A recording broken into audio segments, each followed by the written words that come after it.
Moussa na ñëwaat ci kii bi ñu kii ci tactique bi. Moussa revient sur l'image. Voilà, c'est ça. En premier mi-temps, ils ont trouvé beaucoup de difficultés parce que Inter boo xoolee Kivu dafa changer approche am par rapport au match aller boo fii Inter ils sont organisés en 3-3-4. Du coup comme ñoom dañuy presser dans un 4-4-2 très resserré et zonal boo xoolee parce que y a les deux numéros 9 en l'occurrence de Bloomberg et Kasper Hoek ici.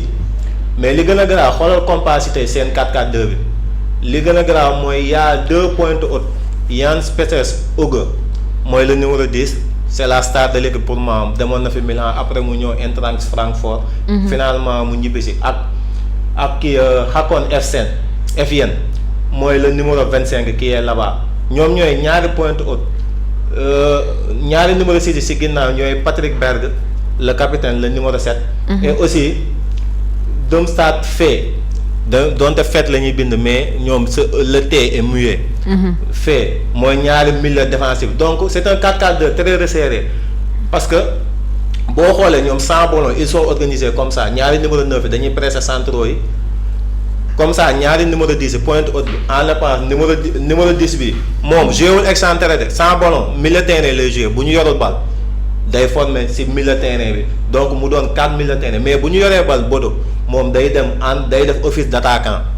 C'est pour ça ils sont si difficiles à affronter xoolal fii ñoom fii seen objectif mooy Inter bu mu jaar ci digg bi ils sont extrêmement compacts au centre du terrain mais ils peuvent libérer les couloirs parce que comme li ñuy wax ci football et c'est une règle générale mooy l'adversaire est moins dangereux sur les côtés que au centre.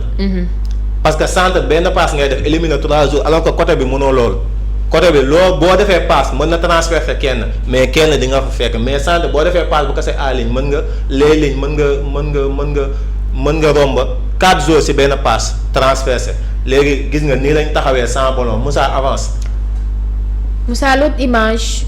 voilà gis nga dès que ñu passe bastonné bal bi gis nga glissement yi ñuy def xoolal ki nekk fële ci côté piston Inter bi Di Marco c'est le numéro 10. mais xoolal ni muy coulisser ci côté bi ba pare bu coulisser léegi beneen numéro 10 bi mi ngi nii numéro 10 ci côté bii nii xoolal marqueetul Bisek parce que ñoom créé nañ zone presse Bastoni moo yor bal kële basculé na Kasper Diop basculé na ci Bastoni léegi moom li ko intéressé Bisek mi intéressé tu ko xoolal kii Efsen mi ngi fële ci piston yi pour empêcher que gis ngeen nii la ñuy basculer côté ballon et le 4-4-2 reste le même mais reste compact. Au centre gis nga parce que fii digg bi Inter amul moyen boo xoolee Moussa kii wal ma image bi carrément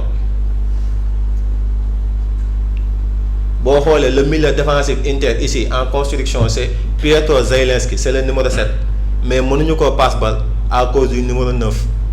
donc parce que xoolal numéro 7 Inter mi ngi ci ginnaaw jouru Bodo bi. D'accord fii nii mënoo ko trouver ba pare beneen attaquant bi aussi mi ngi pressé Bastoni donc Bastoni mënul joindre son sentinelle wala son pivot défensif.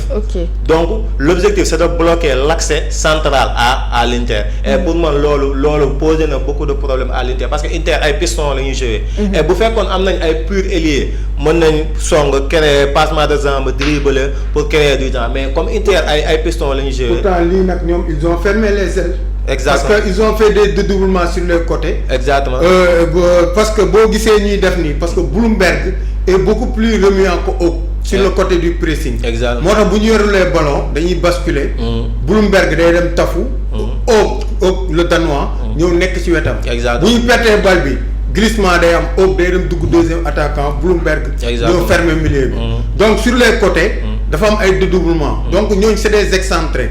ñoom ñooy def premier rideau bi. ak fenn axe bi avec les 2 milieux au centre 4-4-2 plat. Donc les 2 milieux de terrain ñoom ñooy def office de pressing. léegi Inter fii lenn rek moo leen mënoon sauver moo ñu am ay permutations. malheureusement seen jeu de côté dafa yéex. moo tax à benn instant entraîneur bi indi Dumfries mais Dumfries est en cours de rythme. mais Inter bu amoon ay joueurs remuants boo xoolee Di Marco moo gën a flambé sax ci match bi. parce que il est un peu remuant. Donc fii vitesse d'exécution avec des triangles sortie trapèze rek le Inter mënoon jaar pour bëtt les couloirs parce que digg bi c'est fermé. digg bi tu as vu c'est fermé. ba pare Inter amuñu densifié wuñu milieu de terrain bi. donc la seule solution. que Inter mënoon utiliser mooy faire des dédoublements sur des ailes. malheureusement les deux côtés le milieu excentré droit et le latéral dañuy fermer. donc dañuy obligé jaar ci digg bi te bu ñëwee ci digg bi aussi dañuy nekk en infériorité. exactement voilà loolu moo tax schéma tactique gu Bodo Glimt bi il te faut avoir des joueurs de couloir remuants. boo xoolee contre City les Doku les kii là mënuñu def centre parce que toujours bu ñu ñëwee dañ leen di fat. exactement donc ñii bu daje woon ak équipe bu mel ni Atlético dañuy jouer match bu neex daje nañ sax. mais bu ñu dajewaatoon en éliminé nga gis match bu neex. justement y a les voleurs et Moussa fii boo xoolee.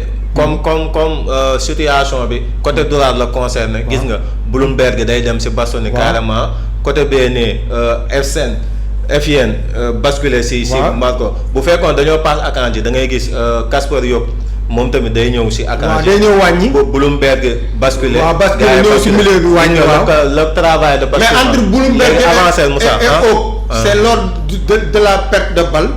ak bu ñu yoree balle. bu ñu yoree balle Oak mooy gën a haut. exactement Bloomberg wàcc bu ñu pertee balle Bloomberg mooy dem premier contre pressing Oak wàcc dugg tafu ci côté bi. exactement parce que Oak Bloomberg moo ko gën a remuant. exactement d'accord Moussa l'autre image. Moussa avance.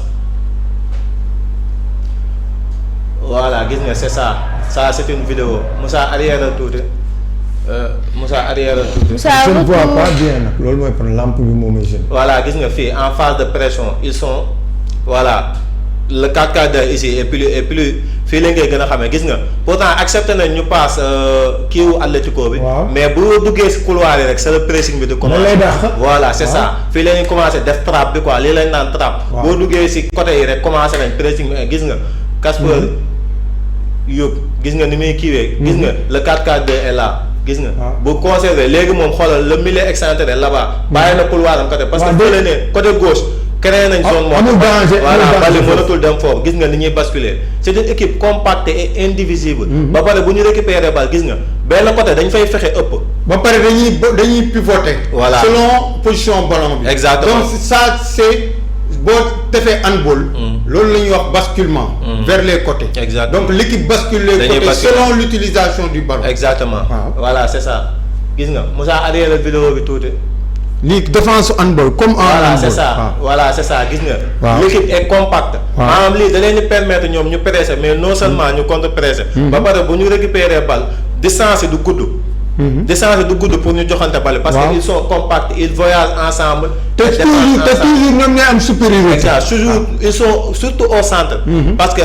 benn Kasper Diop c'est un excentré mais moom en face défensive day dugg comme pour créer le 4-4-2 logeant des fois adversaire bi dañ koy mais on lui menace des efforts pour être lucide devant lors de ba pare c'est le premier déclencheur des contre-attaques exactement waaw donc toujours bu contre-attaque amee première personne à viser c'est Oak c'est ça Oak day def course croisée Oak def course diagonale ñoom ñaar ñu croisé ndoo exactement après Bloomberg boobu dem tafu ñoo waxoolee 3 bii ñoom ñetti ñooy def mouvement de jeu 2 pas 3 pas yu àgg Moussa avancé l'autre image Moussa voilà ici c'est le même gis nga bon dañ lay jël fii Moussa coupé baal ma di ko coupé par tuuti ma kii tuuti arrière tuuti non fi nga jógee woon léegi voilà gis nga c'est chaque jour toujours le même principe gis nga un 4-4-2 resserré les milieux excentrés gis nga boo duggee ci couloir nag la ñuy commencer trappe bi gis nga ñu commencer gis nga compacité bi xoolal ni ñuy basculer dañ lay dàq nga génn voilà c'est ça gis nga léegi c'est impossible xool leen au centre c'est impossible de mais lii benn solution rek nga am les sorties trapèze c'est-à-dire dox latéral bi ibbi xaaj yi milieu terrain bi jaar ci ginnaaw défense bi loolu rek nga mën a am chance sinon loo def dañ lay fatt dañ lay étouffer exactement dañ lay étouffer parce que l'équipe bascule selon le côté du ballon xam nga dañ lay dàq yow da ngay delloo bal bi sa góol te buñ la dàqee ba amuloo solution tu es obligé de balancer et ils sont forts sur les deuxièmes ballons parce que leur axe central est très fort de la tête exactement waaw ba pare deux milieux de terrain toujours xoolal position milieu de terrain dañuy remonter selon la disponibilité du ballon bloc bi day yéeg ñu dàq la bloc bi day yéeg donc lii sorti en trapèze rek nga am chance avec tes latéraux pour mën a bëtt équipe bi. waaw te duñu la si may parce que les excentrés font un travail de pressing très colossal sur les côtés. Et que digg bi y a de la densité. Moussa avance. Moussa avance tuuti. voilà demal beneen vidéo. gis nga aile yi rek nga mën a aw. munoo aw voilà c'est ça voilà Moussa vidéo bi laa gis nga posel fii Moussa gis ngeen fii aussi en sortie de ballon. regarde les deux latéraux. les deux Frédéric. mais xoolal Frédéric mais xoolal bu fekkee équipe bu intelligent buy joué ñoom. yaa lay xaalis pièce la yaa lay xaalis pièce. mën nañu jël xaalis pièce yi.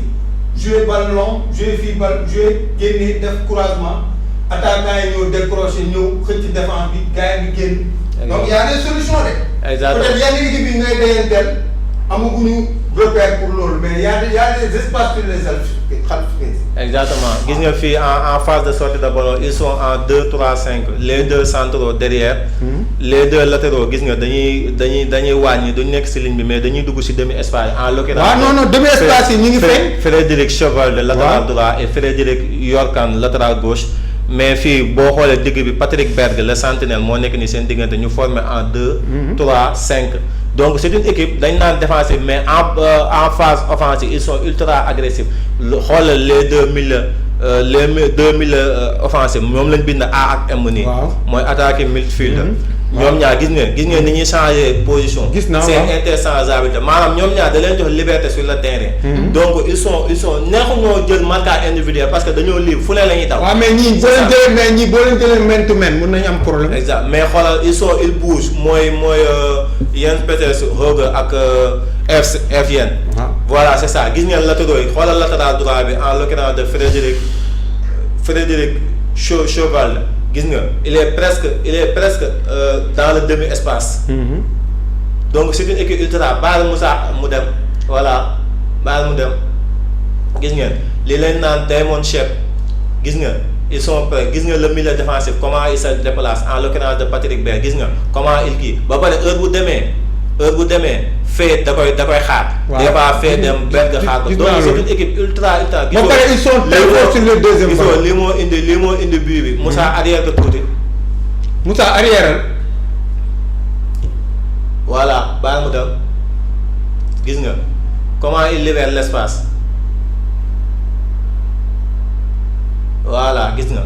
et ça c'était mais deuxième ballon yi c'était face à l'Atlético de Madrid pas n'importe quelle équipe mais c'est une équipe ultra courageuse ba pare li ma gën a neex ci Sestine Nootsen mooy c'est pas lui qui s'adapte à l'adversaire mais c'est l'adversaire qui s'adapte à lui. parce qu'ils ont un collectif très huilé. voilà c'est ça philosophie et bi mu ñëwee ba tey. mais 4-4-2 bi gars yi dañ ko bàyyi 4-4-2 classique bi mais c'est très efficace. c'est très efficace ba pare bi mu ñëwee ba tey presque.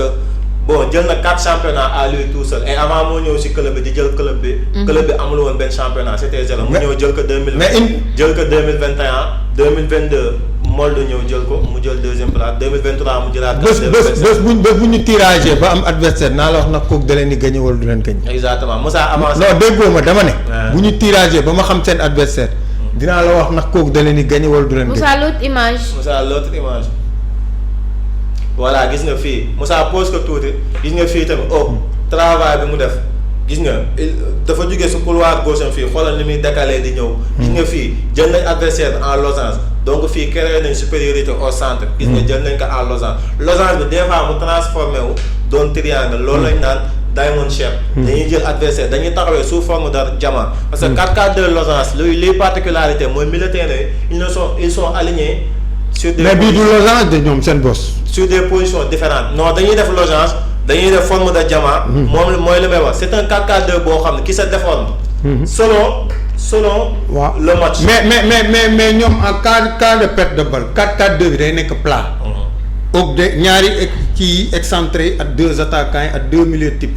mais bu ñu yoree bu ñu bëggee def le jeu. il crée des triangles au milieu. exactement il crée des triangles. moom là c'est le Diamond Shape. waaw Diamond Shape noonu lañ koy woowee. mais dañuy créer ay triangles ci digg bi. pour mieux libérer les espaces. pour que joueur de couloir yi mën a jàll sur les troisième couloirs. mais man encore une fois seen zone bii nii bu ñu fi pertee bal rek danger la pour ñoom. te am na équipe yoo xam ne ils ont étudié ça de. équipe yi ngi leen di suivre de. te am na équipe yi ñuy dajanteel prochain tour dinaa la wax nag ñooñu dina leen gagné wala duñu leen gagné. exactement c'est ça mooy li may wax rek football moom tous les systèmes ont des défauts et sont. mais lii 4-4-2 bi yàgg na ci football de. voilà c'est ça tous les systèmes sont perfectibles et dañ naan souvent dans un 4-4-2 luy défaut bi mooy doo am ay ailier. léegi moom pour combler loolu pour bañ a absence d'ailier loolu moo tax FFN ak Patrick Diop di daw ci couloir yi des fois ñu dugg ci demi espace et souvent. Yann Peter kii day def ay appel courageux ak numéro 9 bi des fois day laaj nii numéro 9 bi laaj nii wala numéro 9 bi laaj nii. mu laaj mooy sànq li ma la doon wax. voilà c'est ça donc y a des mouvements perpétuels yoo xam ne day perturber équipe adverse. Gisoo fii créé nañ 4 contre 2 au centre 2 joueurs Atlético ñoom ils sont 4 gis nga xoolal triangle gis nga ni muy déformé woo ça se déforme tout le temps mais ñoom dañ koy am chaque jour. voilà. waaw lii mooy football de. gis nga ba pare yaakamtiwuñu ils sont très très lucides dans ce qu'ils font. mais ñoom dañuy toujours bu ñuy contre-attaquer dañuy dugg ci xal space yi. exactement dañ koy am. gis nga ni muy quitté waat zone am di dugg mooy LMB. mais yow dans le système défensif qui fait moins d'effort. qui fait moins d'effort. de Bodo bu ñu yorulee bal bi. de Bodo. waaw qui fait moins d'effort. pour man fii de ni ñuy pressé nii. bal bi tànk génnul. latéraux non dama ne am na benn joueur boo xam ne dañ koy réserver pour les phases offensives ci seen pressing bi. ci seen pressing c'est qui. le numéro 9. le numéro 10. le numéro 10. parce que toujours moom mooy def dernière passe bi. waaw parce que dañ koy réserver benn tâche défensive yi pour que offensivement mu mën a am plus de lucidité. waaw mais nag moom aussi il presse énormément parce que day coulisser. si waaw mais il est plus dans l'utilisation du ballon. c'est dama ne il est plus dans l'utilisation du ballon que lors des pertes bu perte bal amee lu tax ñu koy teg ci aile bi parce que c'est lui qui presse le moins. bu doon tey am na volume de jeu comme Bloomberg lu muy pressing bi muy def premier pressing bi moom la ñuy jiital mais xam nañ ne physiquement Bloomberg moo ko gën a dynamique. mais en cas de ballon moom mooy dugg mooy def là toujours moom bu ñu yoree bal si moom lañ koy balancer sur les côtés pour que mën a def course croisée Bloomberg jàll ci ginnaaw. c'est l'idée du 4-4-2. c'est l'idée du 4-4-2. waaw donc c'est un système très technique. voilà daa mel ni bii jóge woon nañ ko Moussa avance voilà c'est ça je pense que bii c'est la dernière image gis ngeen fii li ma gën a ne Moussa posal tuuti arrièreal tuuti bon fii xoolal li intéressant xoolal ils sont combien sur ce côté là côté bee boo xoolee benn nit lañ fa bàyyi. bon li de mooy joueurs yi du ñu am ay distance ils ont des distances très très réduites dañuy jegeente léegi fii li muy permettre mooy les combinaisons gisoo fii les triangles sortent naturellement. gisoo les joueurs de l'Inter sont encerclés d'un côté boo xoolee bii passé bi may analyser Atlético Barça Simeone def na comme lu genre li côté droit mami yaa ngi koy fàtte je pense les tacticiens maanaam dañuy éviter adversaire maanaam dañuy déplacer wu adversaire benn côté pour mën a transiger yor nga carnet nga bind de l'autre côté bu ñu leen di dóor score lañu leen di dóor c'est possible non football laa lay wax bu ñu leen di dóor score parce que lii continue voilà gis nga ni ñuy transiter gis nga xool leen gis nga bu ñuy demaat beneen côté bi tamit ni ñuy basculer